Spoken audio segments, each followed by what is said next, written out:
مجدد پاک فرماتے ہیں اپنے ہر عمل کو جو ہے وہ کوتاہ سمجھے، کمزور سمجھے۔ رسول اللہ صلی اللہ علیہ وسلم نے فرمایا ربا قارئ للقرآن والقرآن یعلنہ ولم من صائم لیس لہ من صیامہ الا الظمأ والجوع، بہت سے قرآن پڑھنے والے ایسے ہیں کہ قرآن ان کو لعنت کرتا ہے، اور بہت روزے دار ایسے ہیں کہ روزہ سے سوائے بھوک پیاس کے ان کو کچھ حاصل نہیں ہوتا۔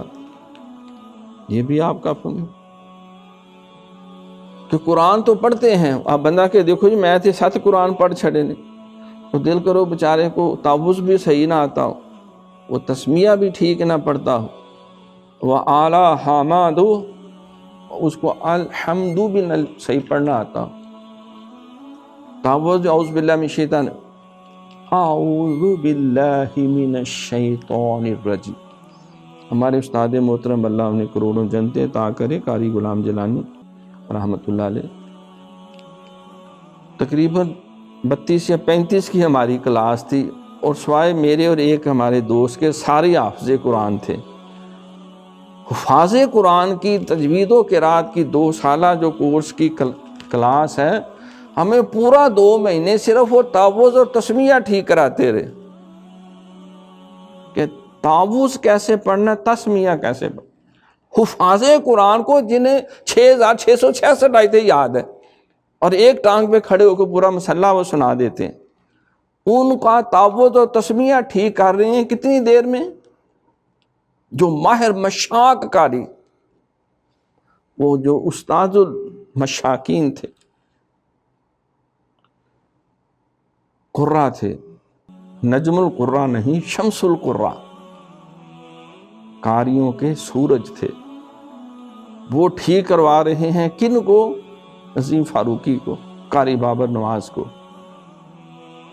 ان 32-33 ایک کلاس کی اسٹوڈنٹس کا بتا لو ان کو کہ یہ تعوذ اور تسمیہ کیسے پڑھنا، اور ہم جو ہیں وہ اتنے میں کئی قرآن پھڑکا لیتے ہیں، پڑھ مارتے۔ کیا ان کی حیثیت ہے، کیا ان کا سٹیٹس ہے؟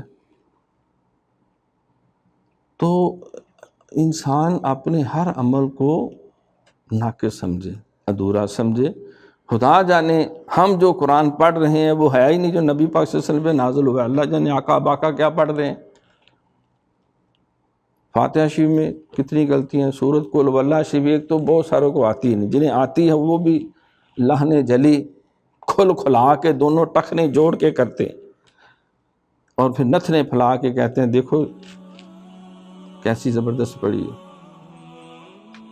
وہ کوئی حافظہ تھی تو وہ اتفاق سے کسی مجلس میں آئی تو اس کی والدہ نے کہا جی حافظہ قرآن پڑھے گی، لیکن یہ بڑا لہرا لہرا کے پڑھتی ہے۔ انہوں نے لہرا لہرا کے جب تعوذ تسمیہ اور 2-3 آیتیں پڑھیں تو اس میں سینکڑوں غلطیاں۔ میں یہاں تو مد ہے ہی نہیں، یہاں تو اخفاء نہیں ہے، یہ تو مذکر کو مؤنث، مؤنث کو مذکر، اور واحد کو تثنیہ، تثنیہ کو اللہ جانے کیا تم بنتے جا رہے ہیں۔ تو میں نے کہا نہیں میری بیٹی آپ ذرا درست تلفظ سے پڑھیں، بے شک تھوڑا پڑھیں، بے شک آہستہ پڑھیں۔ کہہ رہی پھر مجھے سواد نہیں آتا ذرا لہرا لہرا کے پڑھنا۔ ایک بہت بڑے عالم تھے، ان کا موقع تھا کہ پاکستان میں مجھ سے بڑا کوئی خطیب نہیں۔ ہمارے قاری صاحب رحمۃ اللہ علیہ فرماتے ہیں کہ وہ تشریف لائے کسی اسلام آباد میں جلسے میں، تو انہوں نے پڑھا ہوا ہے میں ارسلناک الا رحمۃ للعالمین۔ تو میں نے عرض کی، قریب ہی بیٹھا کہ حضرت صاحب وما ارسلناک ہے، ناکا کہیں گے تو یہ مؤنث ہو جائے گا کہ ہم عورتوں نے آپ کو رحمت للعالمین بنایا ہے، تو یہ مؤنث کا نہیں، یہ مذکر کا صیغہ ہے، یہ 7 الف بھی پڑھے۔ انہوں نے کہا قاری صاحب کیا لوگوں نے سواد نہیں آیا؟ انہوں نے کہا سواد تو بڑا آیا، سبحان اللہ صاحب نے کہا وہاں یہ غلط کہہ رہے ہیں، کہتے ہو سواد آنا چاہیے، چھڈو تسی کھڑی زبر تے کھڑی زیر۔ تو اگر انسان گہرائی میں جائے تو اس کو بہت ساری کمیاں کوتاہیاں نظر آئیں گی، جس کو ہم سمجھتے ہیں کہ ہمیں چھوڑ کے باقی سارے غلط ہے۔ یہ دعویٰ جو ہے یہ شیطانی دعویٰ ہے، یہ تکبر ہے، یہ رونت ہے۔